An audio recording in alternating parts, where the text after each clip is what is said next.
Students and welcome back to your revision class. और आज हम पढ़ेंगे कुछ MCQ question chemical bonding chapter के ऊपर। तो चलिए शुरू करते हैं हमारे पहले क्वेश्चन के साथ। सबसे पहले हमारे पास क्वेश्चन आता है, an atom with atomic number 20 is most likely to combine with atomic number. तो मतलब एक एटम है हमारे पास जिसका एटॉमिक नंबर है 20, तो वो इनमें से कौन से एटॉमिक नंबर के एटम के साथ कंबाइन करेगा, किसके साथ कंबाइन करने की उसकी टेंडेंसी होगी। तो ये हमारा क्वेश्चन है, ठीक है। तो देखो बताओ, 20 में इलेक्ट्रॉनिक कॉन्फ़िगरेशन क्या होती है? 2 8 8 2 1s2 2s2 2p6 3s2 3p6 4s2, ये 20 की होती है, ठीक है। अब वैलेंस इलेक्ट्रॉन हमारे पास कितने हुए यहाँ पे वैलेंस इलेक्ट्रॉन हमारे पास है 2 वैलेंस इलेक्ट्रॉन, ठीक है। 11 में हमारे पास वैलेंस इलेक्ट्रॉन कितने हैं? 1। 16 में वैलेंस इलेक्ट्रॉन 6। 18 में वैलेंस इलेक्ट्रॉन कितने हमारे पास बताओ? 2 8 8 8 ऑक्टेट है पूरा इसमें तो। और 10 में अगेन ऑक्टेट है हमारे पास, ठीक है। तो 20 हम जानते हैं that metals combine with non metals, ठीक है। तो 20 मेटल है because it has tendency to lose electron. 2 valence electron है सिर्फ, 3 या 3 से कम वैलेंस इलेक्ट्रॉन हो तो वो मेटल होता है, और 4 से ज़्यादा या 4 से ज़्यादा वैलेंस इलेक्ट्रॉन हो तो वो होता है non metal. Metal combines with non metal. 2 electron valence 6 electron valence, दोनों आपस में कंबाइन कर जाएंगे, metal non metal, they can combine easily. Hence हमारे पास आंसर बनेगा option number C, that will be our correct answer.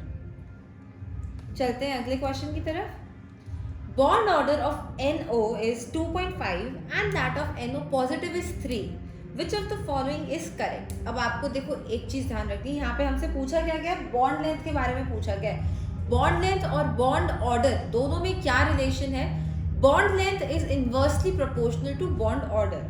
Bond length is inversely proportional to bond order, ठीक है। ज्यादा किसका है बॉन्ड ऑर्डर? पहले बॉन्ड ऑर्डर का अगर हम देखें, NO पॉजिटिव का ज्यादा है bond order than NO, right, 3 and 2.5। तो बॉन्ड लेंथ का ऑर्डर क्या आएगा? बॉन्ड लेंथ का ऑर्डर हमारे पास क्या आ जाएगा? NO पॉजिटिव की बॉन्ड लेंथ कम है NO से, ठीक है। कौन सा ऑप्शन मैच कर रहा है हमारा? NO की ज्यादा है ना, bond length of NO is more than NO positive, तो option number B will be our correct answer, ठीक है। क्लियर है? Moving towards our next question.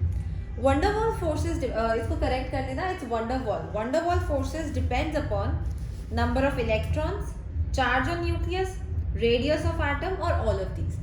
देखो ये चीज़ आपको पता होनी चाहिए that Van der Waals forces of attraction जो होते हैं वो इन तीनों पे ही डिपेंड करते हैं, number of electron, charge on nucleus and radius of atom. इन तीनों चीज़ों पे डिपेंड करेगा हमारा वंडरवॉल फोर्सेस ऑफ अट्रैक्शन, ठीक है।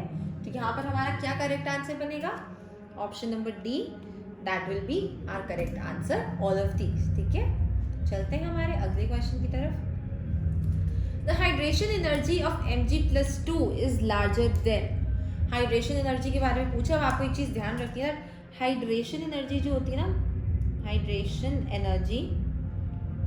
हाइड्रेशन एनर्जी हमारी डायरेक्टली प्रोपोर्शनल होती है चार्ज के, ठीक है, और इनवर्सली प्रोपोर्शनल होती है साइज के, ठीक है। चार्ज के डायरेक्टली प्रोपोर्शनल, साइज के इनवर्सली प्रोपोर्शनल। अब सबसे पहले कंपेयर करते हैं Mg+2 और Al+3 को, ठीक है। तो यहाँ पर हाइड्रेशन एनर्जी Mg+2 की ज्यादा है या कम है, हमें ये देखनी है Mg+2 की हाइड्रेशन एनर्जी ज्यादा किससे है, ठीक है। पहले चार्ज देखो, Al+3, एल्यूमिनियम+3, मैग्नीशियम+2, चार्ज किसका ज्यादा है? एल्यूमिनियम+3, तो मतलब एल्यूमिनियम+3 का जो हमारे पास हाइड्रेशन एनर्जी है वो ज्यादा है मैग्नीशियम+2 से, ठीक है। तो ये तो हो नहीं सकता। अगला बेरिलियम देखो, बेरिलियम और मैग्नीशियम चार्ज अगेन सेम है, तो क्या देखेंगे? साइज किसका ज्यादा है? मैग्नीशियम का, बेरिलियम का? मैग्नीशियम का साइज ज्यादा होता है ना, तो ये भी गलत। मैग्नीशियम का साइज अगर ज्यादा है तो मैग्नीशियम का हाइड्रेशन एनर्जी कम होगी, लेकिन हमें ये देखना है मैग्नीशियम की ज्यादा किससे है। अब हम देखते हैं सोडियम+1 से। चार्ज देखो, +2 +1 डायरेक्टली प्रोपोर्शनल टू चार्ज है, मैग्नीशियम+2 ज्यादा होता है +1 से, तो चार्ज से पता चल गया दैट सोडियम से ज्यादा है हमारी हाइड्रेशन एनर्जी मैग्नीशियम+2 की। मतलब magnesium hydration energy of Mg+2 is more than सोडियम+1। ये बनेगा हमारा करेक्ट आंसर इस क्वेश्चन में, ठीक है। चलते हैं अगले क्वेश्चन की तरफ, ठीक है। तो ये क्वेश्चन आपसे पूछा गया है कि structure of XeF6 is, XeF6 का स्ट्रक्चर क्या होता है हमारे पास?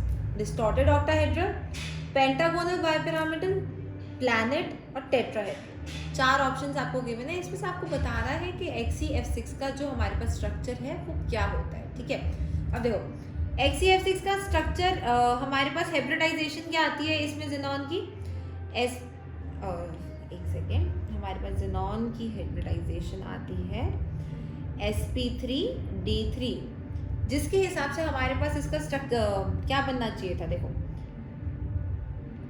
हमारे पास ये बनना चाहिए था इसका स्ट्रक्चर, थोड़ा देखो ये ऐसे होना चाहिए था, है ना, ऐसे होना चाहिए था, लेकिन हमारे पास यहाँ पर ना एक फ्लोरीन की जगह, इस फ्लोरीन की जगह हमारे पास लोन पेयर आ जाता है यहाँ पे। ठीक है, तो इस फ्लोरीन की जगह हमारे पास यहाँ पर आ गया एक लोन पेयर आ जाता है, तो ये हमारे पास स्ट्रक्चर जो बनता है इसका स्ट्रक्चर हमारे पास ऐसे बन जाता है। ठीक है, ऐसे बन गया, तो ये इसको हम क्या बोलते हैं? डिस्टॉर्टेड ऑक्टाहेड्रल बोलते हैं। यहाँ पर एक लोन पेयर आ जाता है, तो ये हमारे पास डिस्टॉर्टेड ऑक्टाहेड्रल हो गया। ठीक है, तो ये आपको ध्यान रखना है। XeF6 का स्ट्रक्चर क्या होता है, हाइब्रिडाइजेशन क्या है, स्ट्रक्चर क्या है, एक लोन पेयर होता है, इस वजह से हमारे पास इसका स्ट्रक्चर होता है डिस्टॉर्टेड ऑक्टाहेड्रल। ऑक्टाहेड्रल का एक्चुअल स्ट्रक्चर क्या होता है? देखो अगर हम ऑक्टाहेड्रल की बात करें तो उसका एक्चुअल स्ट्रक्चर क्या होगा? ऑक्टाहेड्रल का एक्चुअल स्ट्रक्चर होगा हमारे पास ये,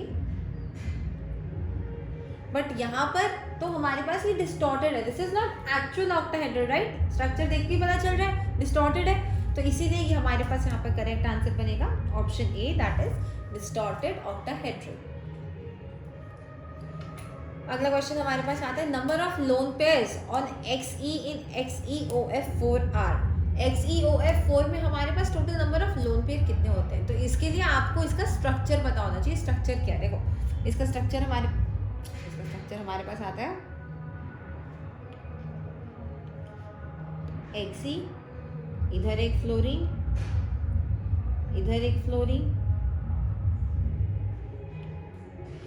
इधर एक फ्लोरीन और इधर एक फ्लोरीन। ये तो आगे हमारे पास 4 फ्लोरीन एंड हमारे पास यहाँ पे डबल बॉन्ड ऑक्सीजन होता है और यहाँ पर एक लोन पेयर होता है।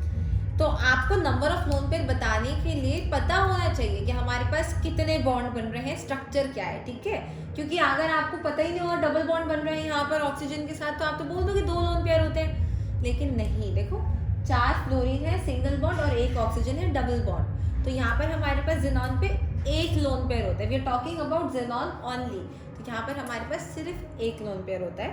हमारा करेक्ट आंसर बनेगा option number B, that is 1। चलते हैं हमारे अगले क्वेश्चन की तरफ। Length of hydrogen bond ranges from, देखो अब ये क्वेश्चन है थ्योरेटिकल क्वेश्चन जो आपको याद करना पड़ेगा। ठीक है, this is a theoretical question, you have to remember this. 3 angstrom, 2.75 angstrom, 2.6 angstrom और 3.2 angstrom. So you have to remember that length of hydrogen bond ranges from 2.75 angstrom. Option number B is our correct answer. ठीक है, ये चीज आपको याद रखनी है। चलते हैं अगले क्वेश्चन पे। Which has largest distance between carbon and hydrogen? Largest distance मतलब किसकी बॉन्ड लेंथ ज्यादा होगी, यही वाला बॉन्ड लेंथ। इथेन क्या होता है हमारे पास? इथेन हमारे पास होता है CH3 है ना, CH3 single bond, CH3। Ethene क्या होता है हमारे पास? CH2 double bond, CH2। Ethyne क्या होता है? CH triple bond, CH। और बेंजीन तो हमको पता ही है क्या होता है ना, बेंजीन तो सबको पता होता है। ये बन गया हमारे पास बेंजीन। ठीक है, तो अब हमको बताना है बॉन्ड लेंथ किसकी लंबी है। लॉन्गेस्ट लार्जेस्ट डिस्टेंस मतलब लार्जेस्ट बॉन्ड लेंथ, और बॉन्ड लेंथ किस में ज्यादा होगी? इथेन में। क्यों? देखो अब बॉन्ड लेंथ के लिए आपको पता होना चाहिए that bond length is inversely proportional to multiplicity. जितने नंबर ऑफ बॉन्ड्स बढ़ते जाएंगे हमारे पास, देखो सिंगल बॉन्ड है बॉन्ड लेंथ ज्यादा है, फिर डबल बॉन्ड आया बॉन्ड लेंथ कम हो गई, ट्रिपल बॉन्ड आया और कम हो गई बॉन्ड लेंथ। ठीक है, और यहाँ पे भी हमारे पास देखो डबल बॉन्ड्स हैं, तो सिंगल बॉन्ड में बॉन्ड लेंथ सबसे ज़्यादा होती है, इसीलिए हमारे पास यहाँ पर करेक्ट आंसर बनेगा ऑप्शन नंबर ए, इथेन। ठीक है, आगे चलते हैं। हाइब्रिडाइजेशन ऑफ एस यानी सल्फर की हाइब्रिडाइजेशन SO3 में सिमिलर, किससे सिमिलर है हमको ये बताना है। ठीक है, C इन CH2 C2H2 C2H2 क्या हुआ हमारे पास, है ना, C2H4 हमारे पास क्या हुआ, CH4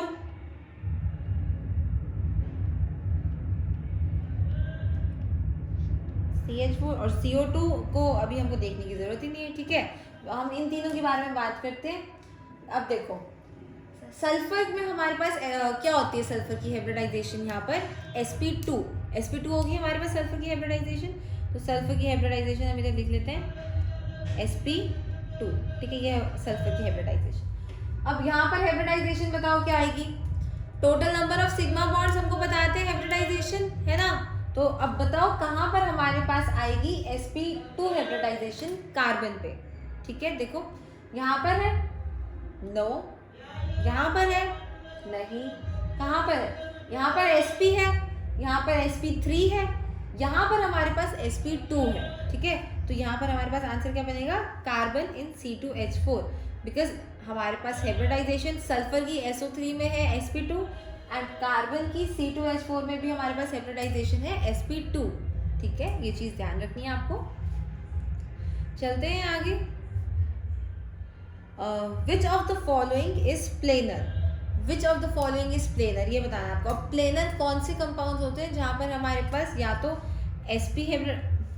तो हमारे पास sp हाइब्रिडाइजेशन होती है, sp हाइब्रिडाइजेशन होती है, या फिर sp2 हाइब्रिडाइजेशन होती है हमारे पास जहाँ पर। ठीक है, और अभी हमने पढ़ा है sp2 हाइब्रिडाइजेशन किस में थी, अभी पिछले क्वेश्चन में हमने पढ़ा था ना, इस क्वेश्चन में sp2 हाइब्रिडाइजेशन थी C2H4 में हमारे पास sp2 हाइब्रिडाइजेशन थी, है ना। C2H4 में sp2 हाइब्रिडाइजेशन थी हमारे पास। तो हम डायरेक्टली यहाँ पे बता सकते हैं कि क्या करेक्ट आंसर है हमारे पास यहाँ पे, C2H4, बिकॉज हमें पता है C2H4 में sp2 हाइब्रिडाइजेशन है, और अगर sp2 हाइब्रिडाइजेशन है तो वो प्लेनर है। ठीक है, क्लियर है। तो ये थे हमारे आज के 10 MCQ questions chemical bonding chapter के ऊपर। एक बार जल्दी से गो थ्रू करते हैं सबसे। क्वेश्चन ये तो हो गया। पिछला क्वेश्चन था हमारे पास हाइब्रिडाइजेशन ऑफ सल्फर, सल्फर की हाइब्रिडाइजेशन sp2 थी, और इन सब में से हमने देखा तो इस ऑप्शन में हमारे पास CH2 में हमारे पास कार्बन में sp2 हाइब्रिडाइजेशन है। तो ये बनता है हमारा करेक्ट आंसर इस केस में। Then which of the following which has the largest distance between carbon and hydrogen, bond length की बात करें and bond length is inversely proportional to multiplicity, hence हमको पता चल गया कि इथेन में हमारे पास बॉन्ड लेंथ सबसे ज़्यादा है। Length of hydrogen bond ranges from, again theoretical question है, आपको याद करना पड़ेगा, it's 2.75 angstrom, you have to remember this. ठीक है, number of lone pairs on XE, non pair कितने हैं XeOF4 में, तो आपको स्ट्रक्चर पता होना चाहिए। सिंगल बॉन्ड फ्लोरीन 4 और एक डबल बॉन्ड ऑक्सीजन, जहाँ से हमारे पास बचता है ज़ेनॉन पर एक लोन पेयर। तो हमारा करेक्ट आंसर बनेगा option number B 1। Then again दूसरा question, structure of XeF6 is, structure of XeF6 आपको इसकी हाइब्रिडाइजेशन पता होनी ज़रूरी है, लोन पेयर आता है ये पता होना ज़रूरी है, तभी आप इसमें करेक्ट कर पाएंगे आंसर। तो चलते हैं अपनी पिछले, तो यहाँ पर हमको पता चल जाएगा it is distorted octahedral. Then the hydration energy of Mg+2 is larger than, again directly proportional to charge, inversely proportional to size. Check करेंगे Na+2 हमारे पास करेक्ट आंसर बनेगा, सिंपल चेक करना है, हमको पता है directly to charge, inversely to size. Van der Waals forces depends upon, again याद करना है, तीनों चीज़ों पे डिपेंड करते हैं, so option will be option D, all of these. Bond order is inversely proportional to bond length, जिसका bond order ज़्यादा है उसकी बॉन्ड लेंथ कम है, जहाँ से हमारे पास करेक्ट आंसर बन जाएगा option number B. And the last question, atomic number 20 is most likely to combine with atomic number, atomic number 20 valence electron 2 metal है, 16 atomic number valence electron 6 non metal है, metal non metal combine करते हैं, तो हमारा option B बनेगा correct answer इस case में। तो आई होप आपको आज के सारे 10 के 10 क्वेश्चंस क्लियर होंगे। अगर कोई भी डाउट है आप कमेंट सेक्शन ज़रूर लिख सकते हैं। तो मिलते हैं अगले लेक्चर में, तब तक के लिए ऑल द बेस्ट।